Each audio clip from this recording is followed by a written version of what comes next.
Hello and welcome to knowledge of standard. आज मैं आप लोगों को बताने जा रहा हूँ वैल्यू स्ट्रीम मैपिंग के बारे में।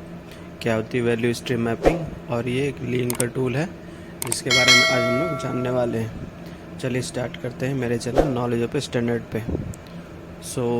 फर्स्ट हम जानेंगे कि वैल्यू एडेड और नॉन वैल्यू एडेड होती क्या है, जो कि एक एक्टिविटी होती है, जो कि क्या क्या इनके अंदर होते हैं, वैल्यू एडेड किसको कहते हैं और नॉन वैल्यू एडेड किसको कहते हैं, इसके बारे में आप लोगों को मैं समझाता हूँ। तो जैसे कि हम देख रहे हैं कि every activity should be considered as a waste unless it, हम तब तक सभी एक्टिविटी, अगर हमारा कोई भी प्रोसेस चल रहा है तो सभी एक्टिविटी को हम वेस्ट समझ सकते हैं, लेकिन कब हम उसको यूज़फुल समझेंगे, जब तक कि वो हमें कस्टमर की रिक्वायरमेंट और उसकी नीड्स मतलब उसकी ज़रूरतों को फुलफ़िल करे, तो वो हमारा एक्टिविटी वैल्यू एडेड कहलाता है। और कोई ऐसा एक्टिविटी जो कि हमारी कस्टमर के रिक्वायरमेंट को फुलफ़िल ना करता हो, वो नॉन वैल्यू एडेड एक्टिविटी कहलाता है। सिंपल भाषा में ये समझ सकते हैं। लेकिन ऐसा भी कोई एक्टिविटी नहीं होना चाहिए कि मतलब जिसमें हमारे इकोनॉमिकली परफॉर्म ना हो, मतलब हम कोई एक्टिविटी वैल्यू एडेड तो कर रहे हैं लेकिन उसका हाई कॉस्ट जा रहा हो, हमारे एक्सपेक्टेशन या हमारे रेंज से बाहर, जो कि उसकी प्रोसेसिंग कॉस्ट ओवर जा रही हो, उस चीज़ का भी ख्याल रखना पड़ता है यहाँ पे। तो वैल्यू एडेड और नॉन वैल्यू एडेड आप लोगों को सिंपल में समझ में आया होगा। आगे समझते हैं। और if the any activity does not meet an non customer requirement, मतलब कस्टमर की रिक्वायरमेंट को मीट नहीं करता हो जो भी एक्टिविटी, और कुड भी परफॉर्म और मोर इकोनॉमिकली, सो हम इसको कंटिन्यू कर सकते हैं इस मैनर पे। मतलब इसमें अगर हमारा कोई एक्टिविटी, वही बात कह रही है कि अगर हमारा कोई भी ऐसा एक्टिविटी जो कस्टमर के परफॉर्मेंस को मीट नहीं करता हो, जो भी रिक्वायरमेंट है उसकी, और जो कि इकोनॉमिकली मतलब एज पर अगर ऑर्गेनाइजेशन उसको कंसीडर कर रहा है उस एक्टिविटी को, तो उसके जो कॉस्टिंग है, उसकी जो वैल्यू होनी चाहिए, वो एक अंडर इकोनॉमिकली हो, तभी वो वैल्यू एडेड एक्टिविटी कहलाती है। और नॉन वैल्यू एडेड एक्टिविटी क्या हो गई, जो कि उसका रिवर्स हो जाता है जस्ट, मतलब वो मीट भी ना करे लेकिन और उसका जो वर्थ है, जो कॉस्ट है, वो ओवर आए, मतलब बहुत ज़्यादा है as per product or service के जो बेसिक कॉस्ट है उससे ज़्यादा आ जाए। तो ऑब्जेक्टिव क्या है हमारा, this is a objective accurate and challenging, जो giving a strong basis for agreement, जो हमें देता है एक्यूरेट, चैलेंज और ऑब्जेक्टिव कि हम इसको किस तरीके से ख़त्म कर सकते हैं। क्योंकि कस्टमर की हमेशा क्या रहती है, जो सर्विस और डिमांड रहती है वो एक्सेलेंट रहती है, मतलब वो चाहता है कि हमें अच्छी चीज़ ही मिले। तो उसके लिए हम वैल्यू एडेड और नॉन वैल्यू एडेड एक्टिविटी को किस तरीके से रिमूव करते हैं, इन दोनों एक्टिविटी को, यही वीएसएम में एक मेन रोल ऐड करता है। आगे आप लोग को समझाता हूँ। टाइमलाइन जो होता है टिपिकली, जैसे हम कस्टमर और ऑर्गेनाइजेशन के बीच का टाइमलाइन आपको बता रहे हैं कि एक एग्जांपल के थ्रू है कि अगर एक रिक्वेस्ट आ गई कि हमें किसी पार्टी या किसी को सर्विस देनी है, तो वहाँ से स्टार्ट तक डिलीवरी के बीच में जो भी हमारा एक्टिविटी हो रहा है वो वैल्यू एडेड होगा या तो नॉन वैल्यू एडेड होगा। नॉन वैल्यू एडेड एक्टिविटी क्या हो जाएगी, जो 3M, जो कि लीन के अंदर होता है, मुदा, मुरा और मुरी।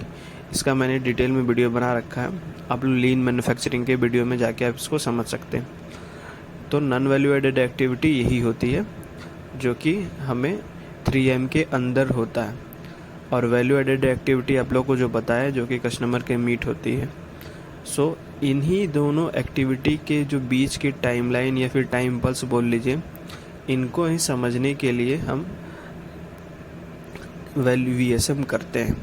तो टिपिकली क्या होता है कि 1% of the time that we on a product or service is spend adding value, मतलब हमारा जो भी प्रोडक्ट या सर्विस बन रहा है उसका सिर्फ 1% जो टाइम है हमें वैल्यू एडेड कर रहा है, बाकी जो है वो नॉन वैल्यू एडेड एक्टिविटी होती है जिसको हमें रिमूव या रिड्यूस करना चाहिए। आगे समझते हैं कि वैल्यू और नॉन वैल्यू के बीच का डिफरेंस क्या क्या हो सकता है, क्या क्या एक्टिविटीज़ हो सकती है जो कि कॉमनली हमारे ऑर्गेनाइजेशन में होता है लेकिन हम लोग उसको इग्नोर करते हैं या फिर हम लोग उसको कम नहीं कर पाते।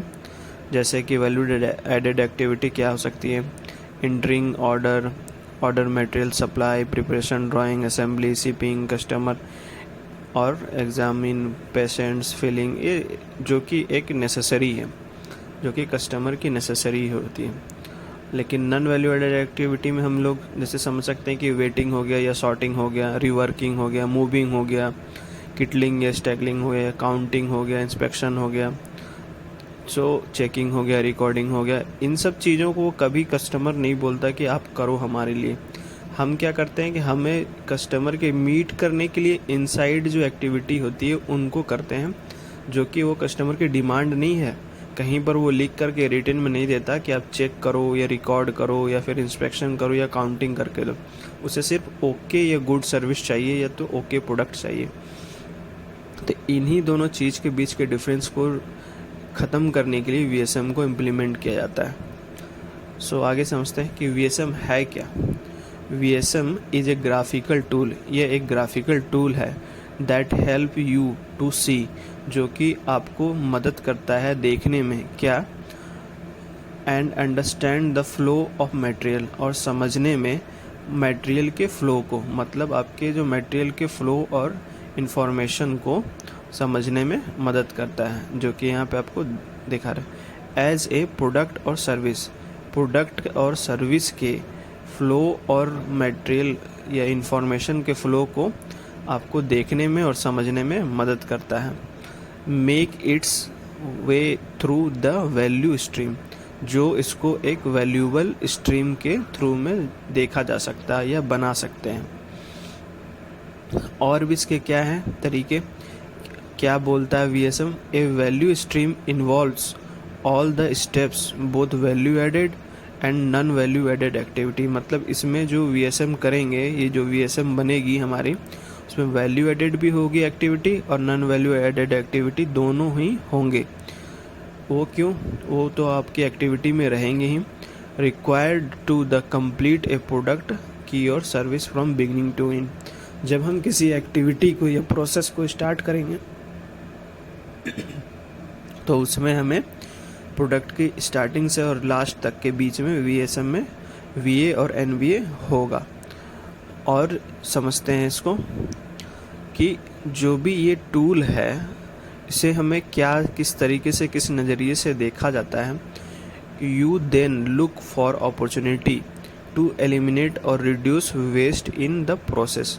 सो हमको क्या मौका मिलता है, क्या अपॉर्चुनिटी मिलता है हटाने के लिए या फिर कम करने के लिए वेस्ट इन प्रोसेस, प्रोसेस के वेस्ट को कम करने के लिए, प्रोसेस में जो भी वेस्टेज आ रहे हैं उसको हटाने के लिए परमानेंटली या उसको कम करने के लिए जो भी हमें अपॉर्चुनिटी मिलती है यानी मौका मिलता है, उसके लिए हम वीएसएम का यूज करते हैं। Value stream usually includes peoples, tools and techniques. मतलब ये जो है ये अकेले नहीं होता, लोगों के साथ मिलकर टूल्स और टेक्नोलॉजिकली जो भी हम इस्तेमाल करते हैं प्रोसेस में उसके साथ बैठ के किया जाता है। फिजिकली कम्युनिकेट करते हैं फैसिलिटेट करके, और जो प्रोसेस और पॉलिसीज़ होते हैं उनके अकॉर्डिंग किया जाता है। सो आगे समझते हैं क्यों करते हैं VSM. Why do value stream mapping, visualise the whole process, process को देखने के लिए, समझने के लिए कि कौन सी चीज़ें कहाँ से हो रही है, किस तरीके से फंक्शन कर रही है, वर्क कर रही है। हाईलाइट करते हैं सोर्स ऑफ वेस्ट को, वेस्टेज जो हो रही है उनके सोर्स को हाईलाइट करते हैं। उसके बाद क्या होती है, जो भी वेस्ट आ रही है और उनको क्या क्या प्लान कर सकते हैं उनको हटाने के लिए, उसके लिए कर सकते हैं। कॉमन लैंग्वेज जो इम्प्रूवमेंट का होता है वो वीएसएम ही होता है। मतलब हम इजीली इसे समझ सकते हैं कि कहाँ कहाँ पर हमें इम्प्रूवमेंट का ज़रूरत है। डिसीजन मेकिंग होता है कि अबाउट फ्लो एपरेंट, मतलब जो भी हमें दिख रहा है आराम से उस पर डिसीजन ले सकते हैं। टाइज टुगेदर लीन टेक्निक, मतलब हम इसमें लीन टेक्निक के थ्रू इम्प्लीमेंट और इजीली दोनों को साथ में कंसीडर करके इम्प्रूवमेंट की तरफ जा सकते हैं। Form the basis and improvement plan एक बना सकते हैं उसके अकॉर्डिंग, और इस फॉर्म में आगे इसको इम्प्रूव करने के लिए करा जाता है।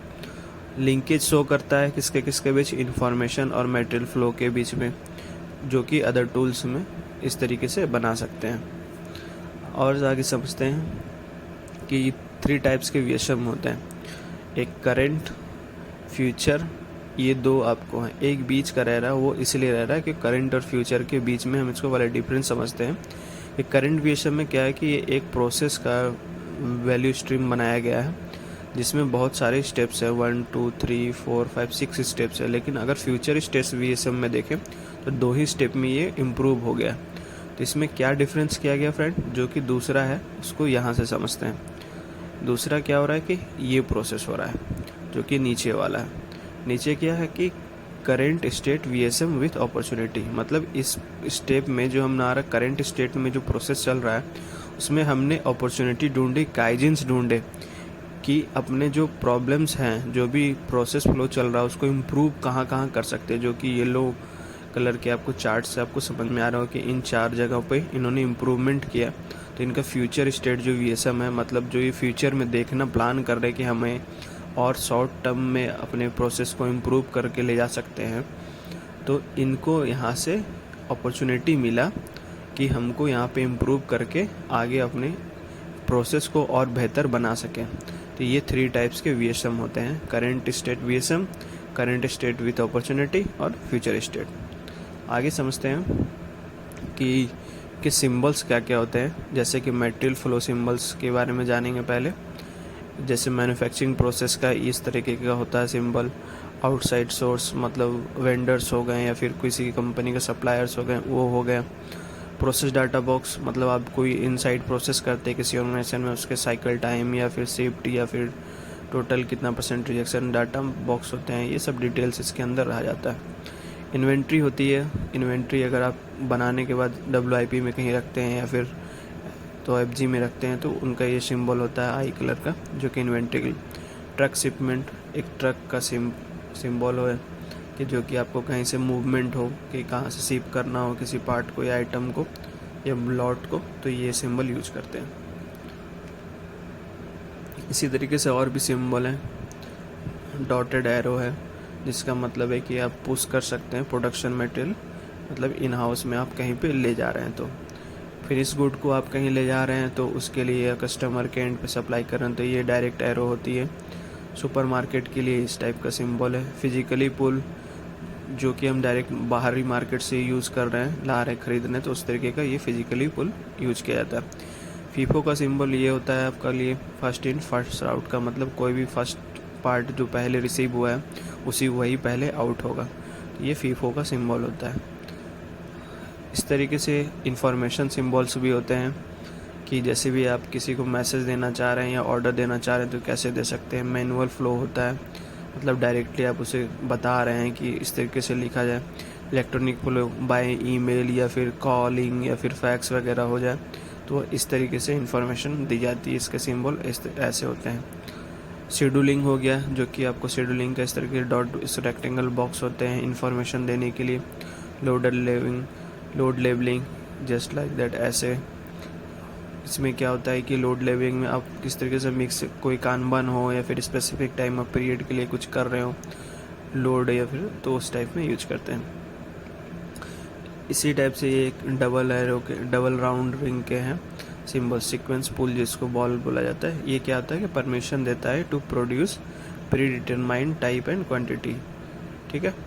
बफर एंड सेफ्टी स्टॉक के लिए ये सिंबल यूज किया जाता है कि आपके पास इतना कितने सेफ्टी स्टॉक्स होने चाहिए, ये सिंबल हो कि आपको अलर्ट पता चल जाए कि आपके लिए क्या ज़रूरी है। वहाँ पे ये सिंबल का इस्तेमाल किया जा सकता है कितने स्टॉक्स की एबिलिटी है। सो इस तरीके से बहुत सारे सिंबल्स हैं। खानबान के लिए हो गया, प्रोडक्शन के लिए कि आपकी लाइन पे किस तरीके का प्रोडक्शन चल रहा है, किस तरीके से मूविंग हो रही है आइटम्स की या पार्ट्स की, सो कितना हो रहा है वो आप यहाँ पे प्रोडक्शन कानबान में देख सकते हैं। विड्रॉल कानबान मतलब FG को मूव कराने के लिए जो होता है उसके लिए किया जाता है। इस तरीके का सिग्नल हमें देता है कि कहाँ पे अगर हमारा क्या बैच प्रोसेस चल रहा है, क्या स्टैंपिंग चल रहा है, वो ये हो गया। कानबान पोस्ट हो गया कि जो भी कन्वेइंग हो जाना ले जाना इस तरीके का होता है कानबान पोस्ट में। काइजन ब्रस्ट होता है, मतलब काइजन का जहाँ यूज किया जाता है वो इस तरीके के स्टार के टाइप के होते हैं और इसमें अंदर लिखा रहता है कि क्या आपने इम्प्रूवमेंट किया। तो ये बेसिकली आप लोगों को जनरली यूज होने वाले VSM के सिंबल है जो आपको डिटेल में समझाया। आगे समझते हैं इसके 10 स्टेप्स क्या क्या होते हैं। सिंपल ईजी है, जो कि मैं आप लोगों को बता देता हूँ। फेज़ 1 में करंट स्टेट में आप क्या करेंगे कि जो भी आप देखेंगे प्रोसेस या सर्विस को सेलेक्ट करें किस में आपको इम्प्रूवमेंट करनी है। दूसरे बाद आप इसको डाटा बॉक्स और मैपिंग के थ्रू ग्राउंड लेवल पे इसको बनाएं। उसके बाद आप क्या करेंगे कि प्रोसेस फ्लो है उसको डाटा बॉक्स के अंदर फीड करेंगे। फिर मटेरियल फ्लो को इन्फॉर्मेशन को शेयर करेंगे और उस पर प्लॉट करेंगे। उसके साथ साथ नीचे एक टाइम पल्स होता है जो कि आपके उसी प्रोसेस में कितना टाइम लग रहा है, कितना वन प्रोसेस टू दूसरे प्रोसेस में जाने पे टाइम लगता है वो शो करता है। उसके बाद इंफॉर्मेशन फ्लो सिस्टम को आप जनरेट करेंगे कि वो आपके पास इंफॉर्मेशन आई कैसे, जैसे कि आपको एग्जांपल में बताया है। आइडेंटिफाई करेंगे ओवरऑल प्रोसेस में कि वैल्यू और डेट क्या है और एनवीए क्या है।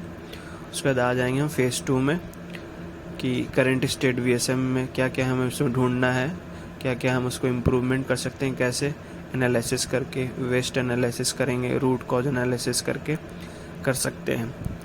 उसके बाद हम उसके बाद क्या करेंगे कि फ्यूचर अगर हमें उसके प्रॉब्लम्स के बारे में पता लग गया और उसको सॉर्ट आउट करने का जो भी जरिया उसको मिल जाता है, 5 वाई हो गया या प्रॉब्लम सॉल्विंग हो गया या फिर लीन के कुछ टूल्स के थ्रू हो गए या फिर वेस्टेज के थ्रू, तो हम इसको यहाँ से रिड्यूस करके फ्यूचर स्टेट वीएसएम को क्रिएट करेंगे।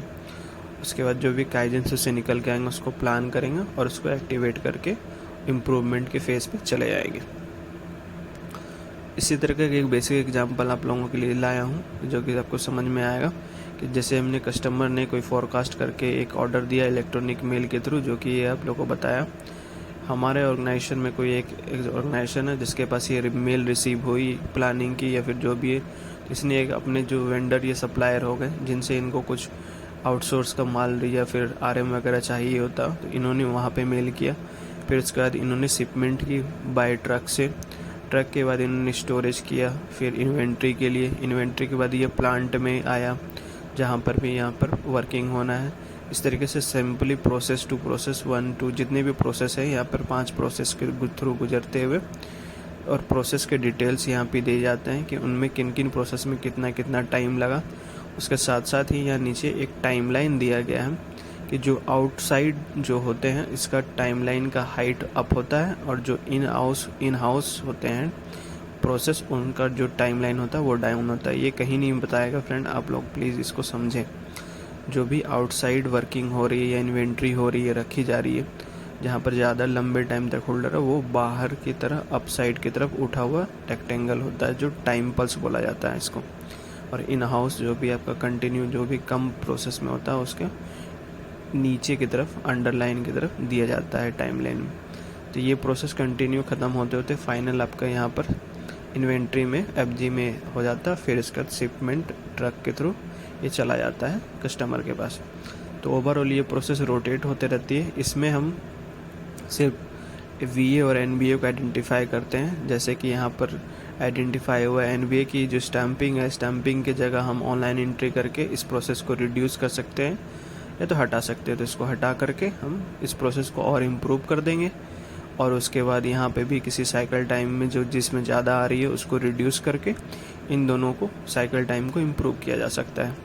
तो ये ओवरऑल प्रोसेस से आप समझ सकते हैं कि यहाँ पर आपको निकल के आ जाएगा कि आपको कहाँ पर इम्प्रूवमेंट करना है और कहाँ पे अपने आपको कंपनी को और आगे सोच कर के ले जानी है। तो आई होप आप लोगों को वीएसएम के बारे में समझ में आया होगा। सो आप लोगों का बहुत बहुत धन्यवाद देखने के लिए। Please subscribe share and like my channel. Thank you.